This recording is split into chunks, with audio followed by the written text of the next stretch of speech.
She said she wanted freedom. She messaged me saying she wanted freedom. I replied that freedom needs honesty to truly exist. She said she felt trapped, weighed down by labels. I asked her which labels feel so heavy. The word wife, she said, felt like a burden. I reminded her that promises by their nature carry weight. She wrote that she wanted to explore life, to see what else was out there. I asked if this exploration involved keeping secrets. She didn't answer directly, just sidestepped the question. I decided to wait, giving her space without applying pressure. Then she accused me of trying to control her spirit. I replied gently that trust is what guards spirits, not control.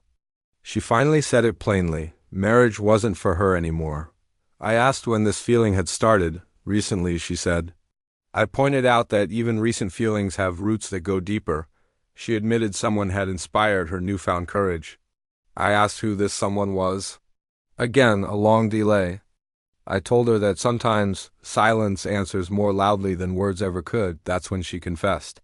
There was another man. I thanked her for the truth. She tried to reframe it, saying it wasn't cheating, but personal growth.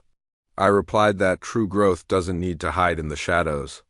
She said she wanted an open path forward. I told her that paths naturally split when people's core values no longer align.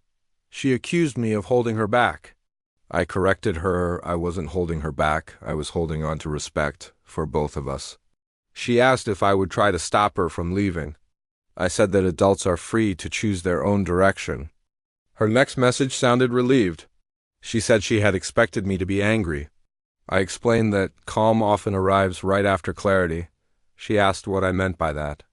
I meant I wouldn't chase her. She seemed surprised, saying she never thought I would let her go so easily. I told her that holding on to a lie hurts far more than letting go of a person. What happens to us? She asked. I replied that the concept of us depends on loyalty. She shot back that loyalty felt like an outdated idea.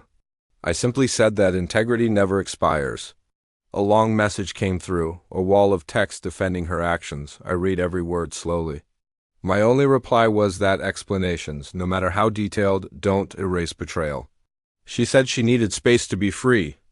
I told her that space always comes with consequences. Are you threatening me? She asked.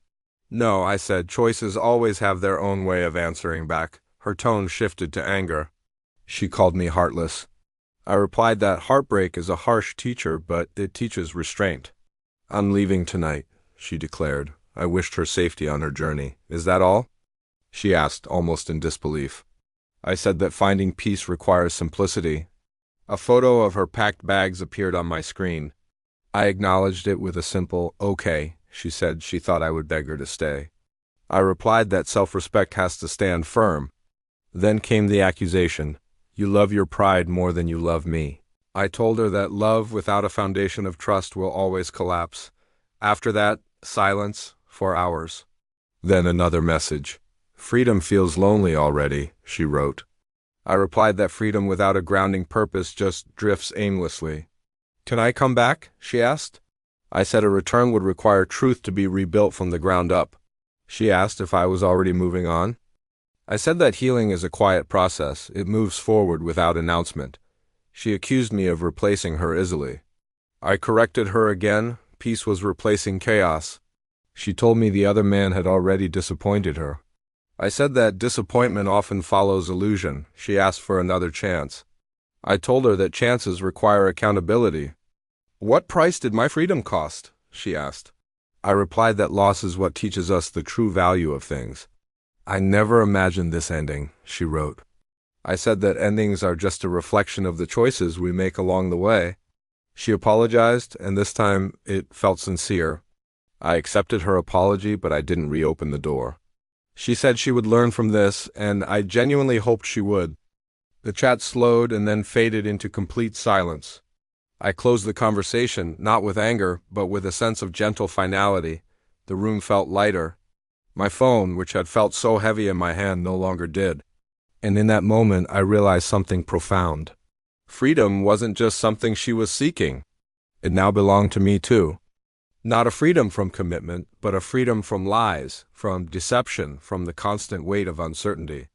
I slept calmly that night for the first time in a long time. The morning arrived without a trace of regret. The story ended not with revenge or bitterness, but with dignity. My dignity. Thank you for listening. If this story resonated with you, consider subscribing for more reflections on life, love, and finding strength in difficult moments. Take care.